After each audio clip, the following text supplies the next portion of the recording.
Can you share your experience as it pertains to intimacy? What does it look like for you?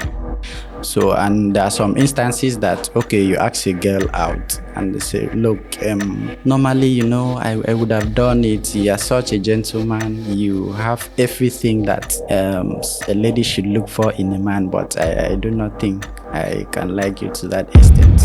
What are like the misconceptions you may have heard or have seen or maybe have experienced, right? Especially as it pertains to intimacy when it comes to people that are living with disability.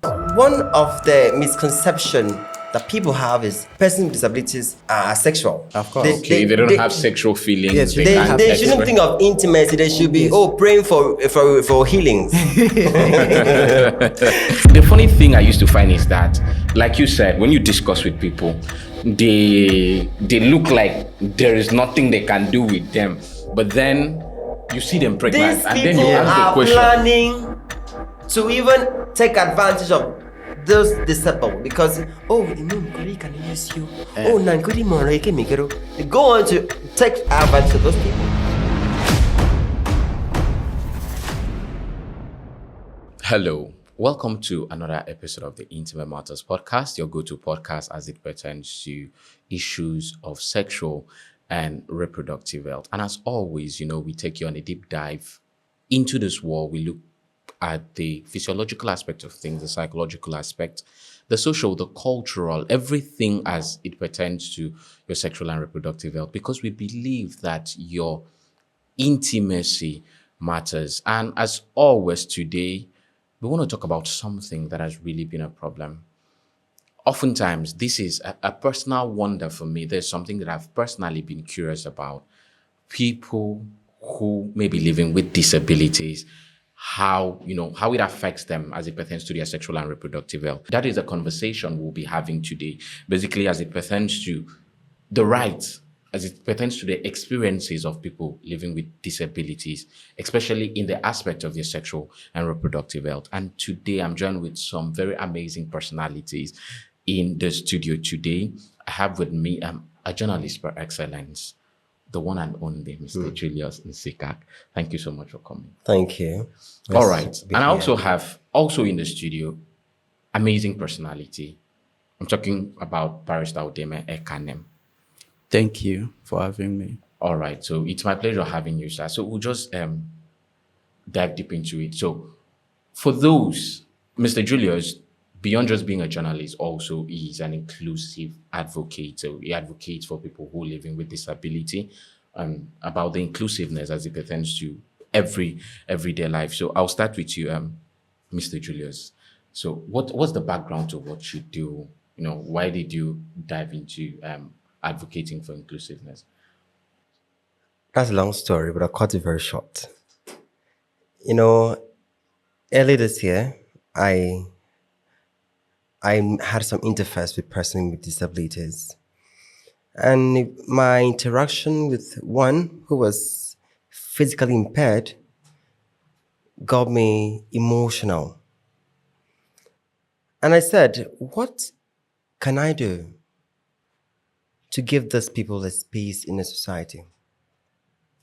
Away from that, I have a family member who is diagnosed with cerebral palsy. And before this motivation and urge to advocate for the persons with disabilities, I forgot I had a family member who was, So later on, I said, whoa, let us move. My advocacy was strictly, firstly, on inclusive infrastructure for persons with disabilities. So I went to do some investigations in churches, into supermarkets. I went to offices, into hospitals, and even local government councils, secretariat. Because I was trying to check, okay, what are the statistics of persons with disabilities in this local government area? Are they categorized? Do they have this participation? Are they involved? Are they empowered in this particular administration?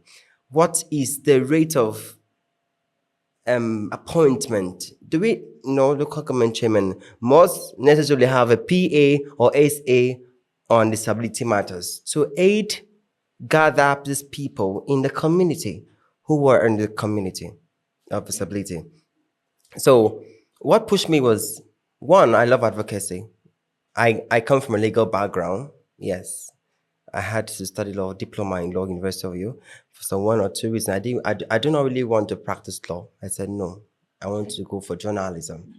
So my arch, my intent has been striking balance, giving these people the voice, let them have a space. They are human beings, of course.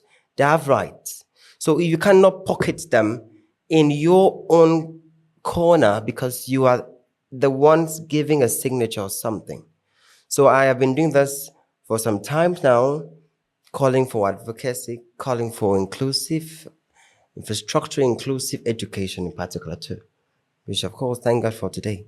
All right. Thank you so much. So you see how much, what he has seen and what his experience has really pushed him, into doing what he is doing. So I'll move to Barrister Ekanem.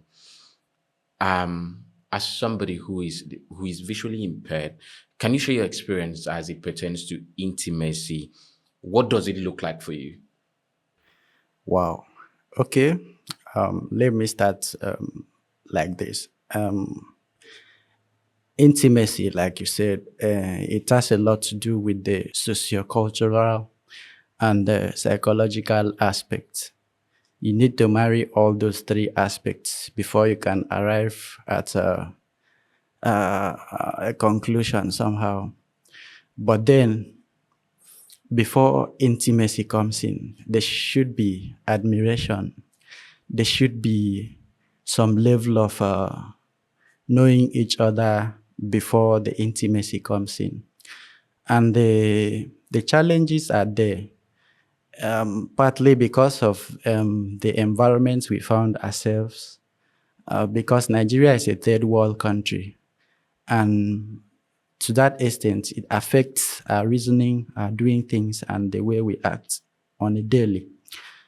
Therefore, sometimes as an individual living with disability, there are some ladies you admire. For someone like me, I'm very bold. I do not have any hiding place for my thoughts, my admiration whatsoever. So I'll simply tell you, look, I like you. Can we be friends? That's how it starts. Okay, sometimes we get along as good friends. With time, you get to spill out you get to let your mind known to the opposite sex. Um, I've had some successes and some failure as well, just like everybody else. So in life, there's always someone for everyone. And it is highly unlikely, irrespective of how endowed physically an individual is, that everyone you admire will simply accept your advances. It's not likely. So, and there are some instances that, okay, you ask a girl out and they say, look, normally, I would have done it. You're such a gentleman. You have everything that a lady should look for in a man, but I do not think I can like you to that extent. Yes, but it's natural. It's natural. I do not know. This can break some people, but for me, it's just natural. In fact, I tend to respect ladies that are bold enough to say this out. I tend to respect them more because the most difficult aspect of it is if someone is mischievous, probably if one should tell him or her, should tell her what you are feeling for her, she will just begin to play around with your feelings and all of that.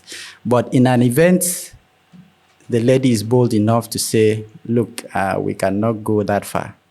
I respect their decisions. But at the same time, I've also have some amazing ladies that I accepted as well, and we went along with very fine. All right, barrister. So, thank you so much. Like he had said, it's always going to be. You can't always win all the time. There'll always be winnings. There'll always be losing. Loses, yes. But the fact is that you pick up yourself after I win or after I lose, and everybody keeps going. So, Mr. Julius, to you, is there should it differ when we talk about consent and autonomy as it pertains to people that may be living with disabilities? Is it that there are peculiarities to them, or what does it mean to them, or is it the same that applies to everybody that applies to them? These are two different words: consent, autonomy. Now you see a person with disability coming on board, and you don't come out plain. That's why we have the vices and the victim. You don't come up plain and tell the person, okay, I think I want us to be an item or something like that, and okay, I like you, let's set up with cool friends. Without consent. And you just, for persons who have psychosocially impaired, Yes. there is a level of violation to these persons. Those who are intellectually impaired, They cannot give consent. they cannot give consent. Yes. They can. Okay. Because at this point, they may not know what to do at that instance, at that point. But it is pertinent you try as a caregiver or a parent to educate him or her on sexual, reproductive organs and all of that, intimacy in general. Now, autonomy here have to do with independency, because as I earlier said, you cannot compare impairment with another impairment. They're not the same. Okay. Person who is physically impaired may not be The challenges intellectually are- impaired Yes. or psychosocially impaired, or maybe with a hidden impairment. So there are different, and we need to tackle them differently. Okay. For a person who has hidden impairment like epilepsy,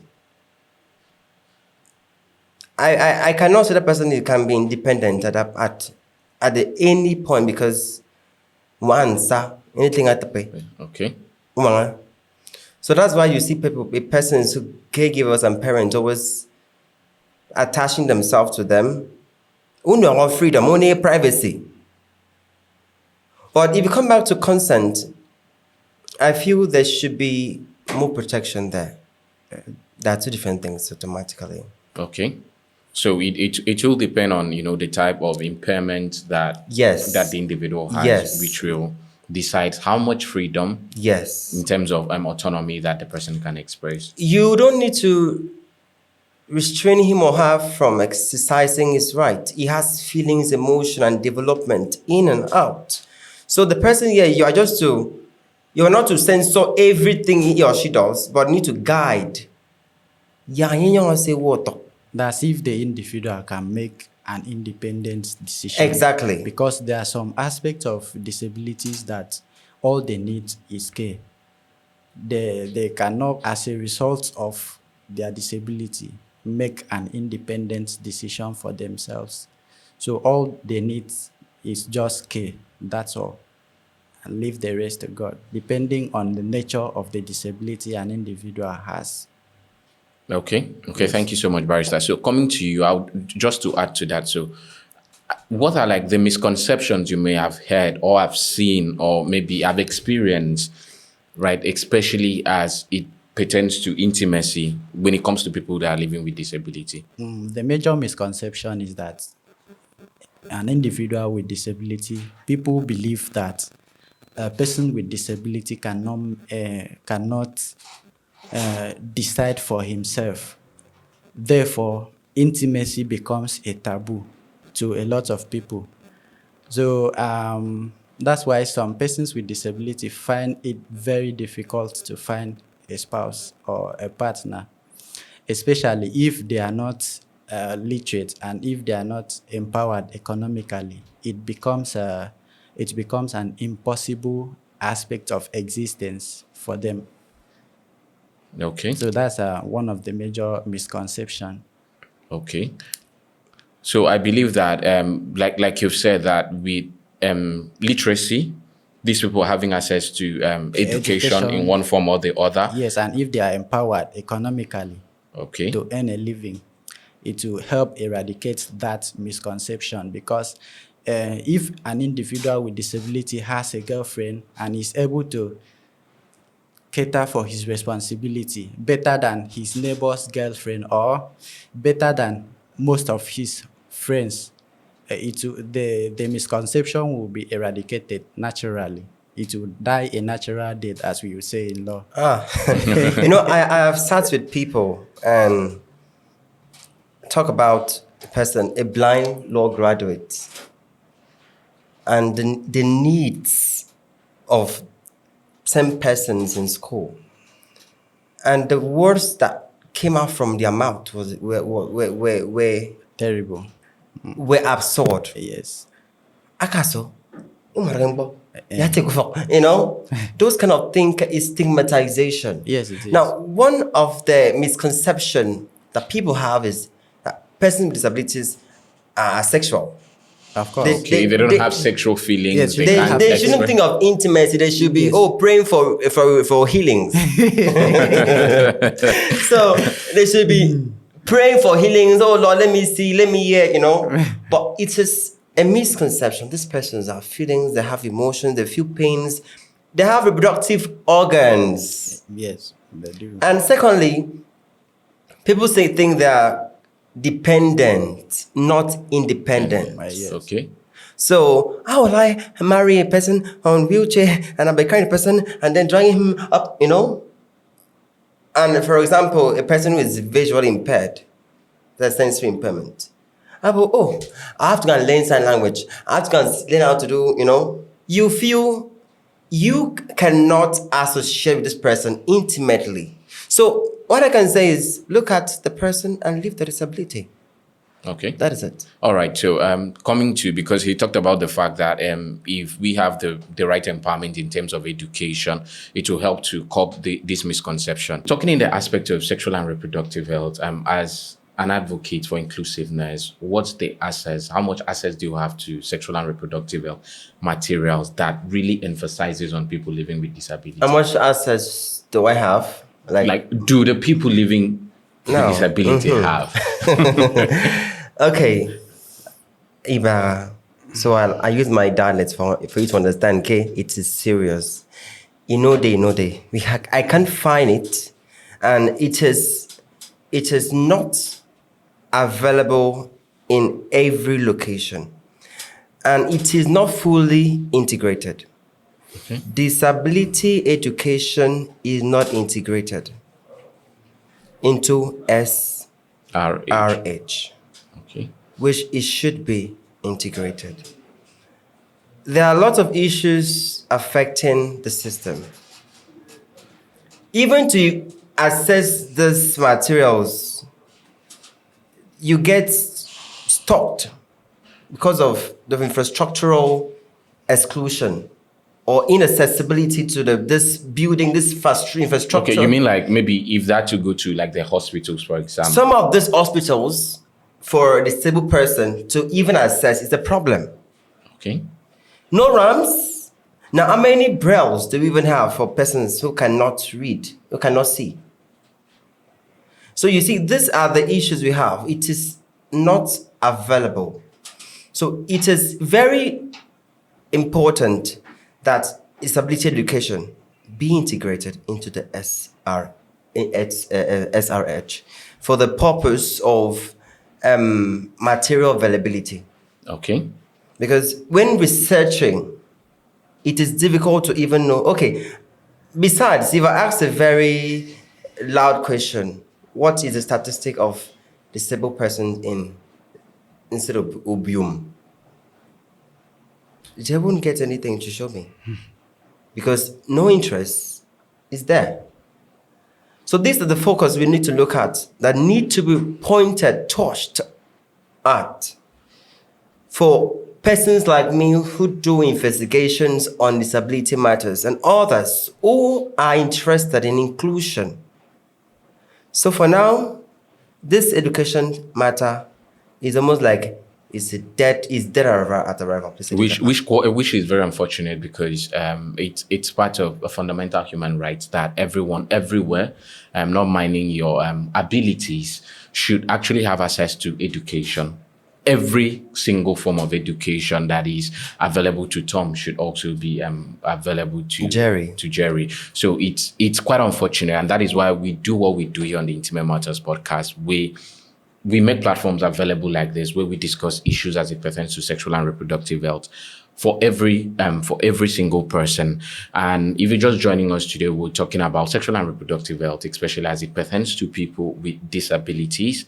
So if you're just seeing the video, do well to like, subscribe to our channels. You can follow us on all our social media platforms on YouTube, Facebook, Instagram, and TikTok. And if you go to our YouTube description, you see a link to our WhatsApp channel where you can get to interact with us. So, Barrister, I can just coming back to you. Just want to get your feedback because you've seen it, you've lived it. What has been like, the issues that you've had? You could, if it's something you want to do, share your story as it pertains to dating and relationship. What have been like the struggles, which you would, share out there so that people would know? And also share it out there so that other people who may be listening to this, who may be living with disabilities, may learn. Okay, the challenges has been that of sociocultural mostly, because before now I usually find it very, very difficult to balance that aspect of my existence. But I understand that in as much as that has been eradicated to an extent, there are people who may not be as privileged as I am. Therefore, their challenges are enormous. We are yet to get there, but I believe with education, empowerment, and enlightenment, such as we are doing now, we will get there. Okay, so I want to come back again to you because Mr. Julius said something, and because I'm a medical professional, this affects me directly. Okay. What do you think that the medical space, let's start with the medical space because they more are like, the people that carry the care. So what do you think the medical professionals or people in the medical space, both infrastructure and otherwise, or as it pertains to the people, what do you think they can do better to help or, to facilitate this case, especially as it pertains to sexual and reproductive health for people that are living with disabilities? Okay, it all boils down to policy making, as my friend Nsikak has pointed earlier. But it should start from the policy making aspect, and it gets down to training and retraining of healthcare providers to not look down on their patients with disability who may come to access services like abortion or birth control, services like that. They shouldn't be looked down on. They should not be discouraged from existing in that aspect. But rather they should carry out their services with passion, which they, according to the oaths that they swore. And on the other hand, to quickly add to that, luckily, the government of His Excellency Pastor Moino has floated an health insurance scheme.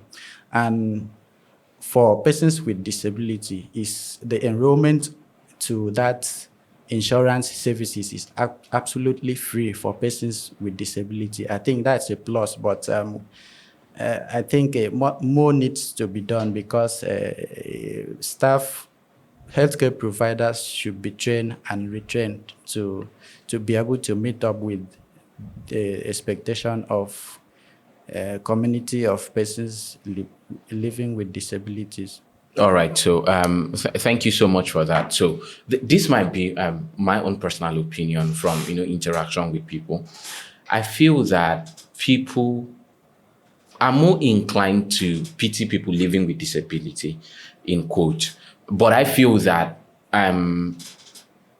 empathy is essential, but beyond empathy, people should not pity, but more or less look for ways to work and partner with these people to ensure that they have access to this care or their general well-being is better. So how can we move away from this pity to partnership? You have talked it already. You have said it already.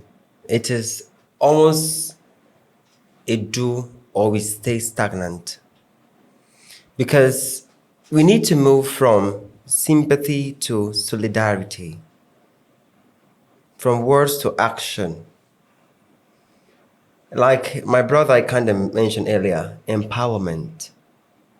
Education is primary, because if health personnel handling persons with disabilities are not trained on how to cater for their needs, how to address them, how to organize meetings for them, there's going to be a lacuna. So there should be funding for education, funding for inclusive education for persons with disabilities. Medical personnel should be funded for trainings that has to do with managing situations pertaining to persons with disabilities. 2, should be empowerment. I think gone are the days where you give people who have disability pack of 2 cups of rice, palliatives, and earn out. That's what is everywhere. And that's not what they need. They need jobs, payable jobs. And the payment should be handsome. Okay. Don't give them peanut payment. That's slavery. If you're giving them support or empowering them, there should be a skill acquisition training or something. In a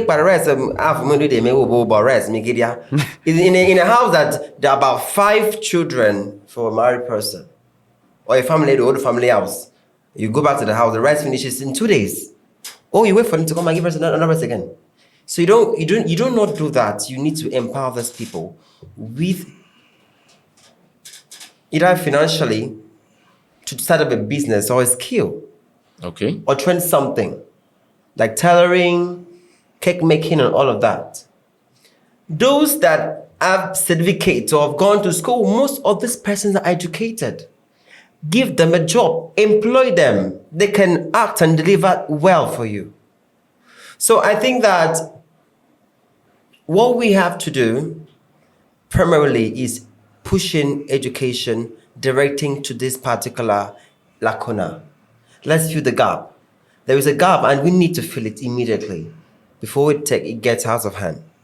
And also, we look at equality. Okay. Now, let me draw back to governance, politics. How many persons in the higher rank there? How many? We could have 1 or 2, apart from the very few, are at least physically impaired. Okay. Because we feel that,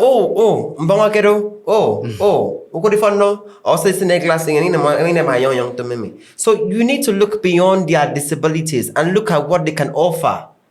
Assessing education for persons with disabilities sexually as it pertains has not really reached the rural areas. Okay.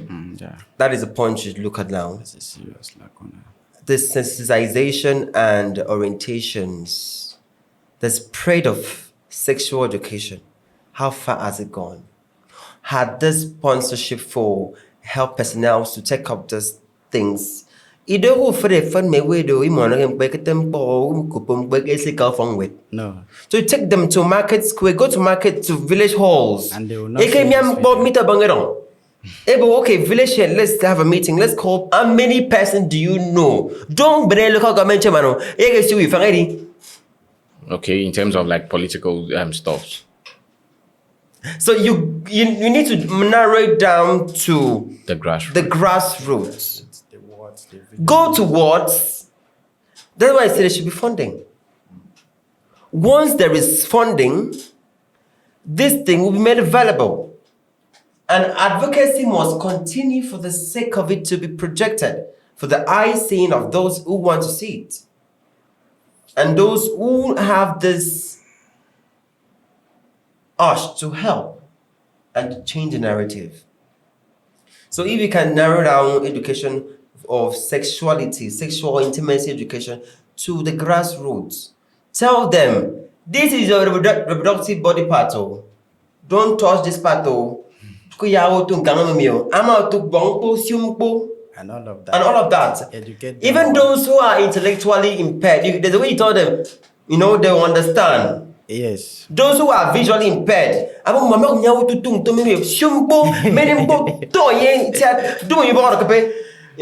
self-defense, of course. So, unlike those who are psychosocially impaired, those who, mental impairment, and look at me, my son, that we have most of them are victims of rape. Seriously, abuses. Yes. They're abused. You do abuse them, I can name and trick them twins. It's because of because I wonder, most times you see these people living with disability, they're already having, you see them pregnant. The funny thing I used to find is that, like you said, when you discuss with people, they look like there is nothing they can do with them. But then you see them pregnant, and then you ask the question. Planning to even take advantage of those disabled because can use you. They go on to take advantage of those people. What mostly happens is that, especially in the ladies, the challenges are like double for them because you find a wheelchair user who probably may not be educated. A young man who must have been very high on drug comes in and say, "Hello, I like you." Or he won't even be able to, he won't be kind enough to say, "I like you." He'll say, "I love you." And for that word, "I love you," to come out from a young man, a guy to somebody who is on a an wheelchair. handsome young guy who Lord. is very tough, to someone who is on wheelchair, who must have suffered abuses almost And stigmatization. throughout, abuses and stigmatization almost throughout her life. existence. The lady will blush. She's gonna blush. Yes, she will blush, and she will do things that is outside her independent mind. Therefore, it happens like that. And when the guy have his way and is done with whatever he went to do, and the guy will disappear into thin air. And at the end of the day, the lady will be pregnant and give birth to a child whose father is unknown. Is nowhere to be found. Is nowhere to be found. All right. So while you're still on that, because that's why we talk about consent and autonomy. Autonomy in the stance of marriage. Consent in yes or no. Okay. So most of these persons, they cannot say no. They cannot say no. They just They know they not working on. So you need to. I think it is a rare case. There was a case I reported to Federation of Women Lawyers. Okay. About 3 years ago, about a wheelchair user she's very industrious from Ikodegbene. Sorry that I mentioned the local government. So she goes to the markets, different markets to sell. So it happens that the driver that used to convey her to the markets and the goods had his way with her in the car. And this act continued. And I met the girl one day. The act continued? Yes, it continued. And she gave him consent to do that. That consent is not it wasn't a voluntary consent. It was more like coerced or yes, something. It was coerced and deceitful. Okay. So she gave birth to about 4 kids. Beautiful. And these 4 kids were almost like twins because this man continued this act and he was nowhere to be found to cater. 2 months. So after pregnancy, after the first delivery, there is another child. And the lady was really struggling. When we met her, I said, no, this cannot continue. At least the man must be fetched to take care of The children. And the lady narrated her story on about how it happened. It also happened that when the lady gave birth to that many children, she could no longer continue with her business, and life was very, very hard for her. So it boils down to abuse, like I said. Someone that has suffered stigmatization, he or she may not really Understand that this is not original this love. is not original feelings. Okay. That is why I wanted to come to you because of that issue. Because, like I said, you've lived it. Yeah, you've lived it. You've experienced it. So, because we've talked about what can be done, we've talked about government and policies, but this is you as somebody living with disability. Give it to other people living with disability who may be hearing this. What are the things you would advise them? What are like certain guidelines you would, point to them that would help them live a holistic life? Maybe not them, because like you said, some of them still have to depend on people, also to their caregivers. Okay, my advice would be that it's not every "I love you" that is genuine. You really This advice is even to me. Even the person living normally. yes, This advice is also to me. Tell me that one. I'm from the streets. I've seen it all. Starting from secondary school level to the university, I have lived it. I've seen it, and there are some that are genuine, but a lot are not genuine. Yeah. So you should be able to decipher. Now I'm feeling bad because somebody told me I love you this morning. Now I'm already beaten. Some are genuine and some are not. There are some ladies that they are very good at that, though some of them not all. Before you know it, they'll empty your pockets and disappear into thin air. So my ladies people, still they also empty. No, they're even more better in the act. Okay. So my people, when you see the real one, you will know. You will know if you keep your mind, your heart, and and all the sensory organ that you need to decipher what is real, you'll be able to know. So you should be able to think twice before you accept anyone into your life, so that you will not be. So even when you are looking deeply to know if it is real love and you cannot know. Yes, it happens too. But you leave that one to God. But, but do your own part. Do your own part. Do your own part. Let it be that you've done your own part and it didn't work. It's far better than not doing anything at all and just trusting everything that comes your way. It's very dangerous. All right, Barrister, I've gotten Rema. In fact, I'm going to apply it. This one is not just I'm going to apply it myself. Open up everything. That's how you know if it is true love or not. All of you that are looking for true love, if you know the real thing, you are going to know. Yes, it's going to show. All right. Thank you so much, Barrister, for pointing that out. Thank you so much, Mr. Julius, for coming and also for sharing. I admire what you do. There's a part to I really need to point out. Okay. It's a part of legislation. Okay.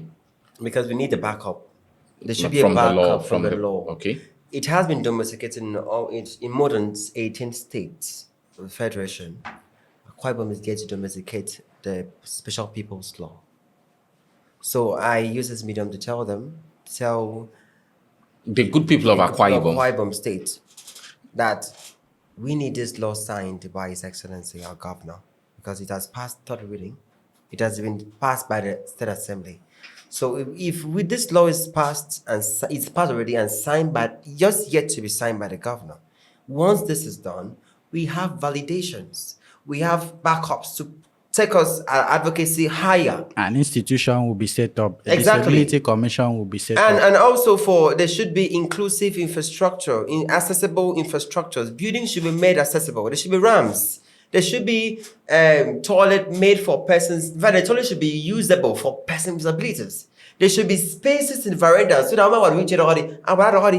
most of the supermarkets we have in Akwa Ibom State, or most of the institutions we have here, the aisle is very, very small. Yes, and then even in hospitals, mostly private hospitals, you're talking about sex education here.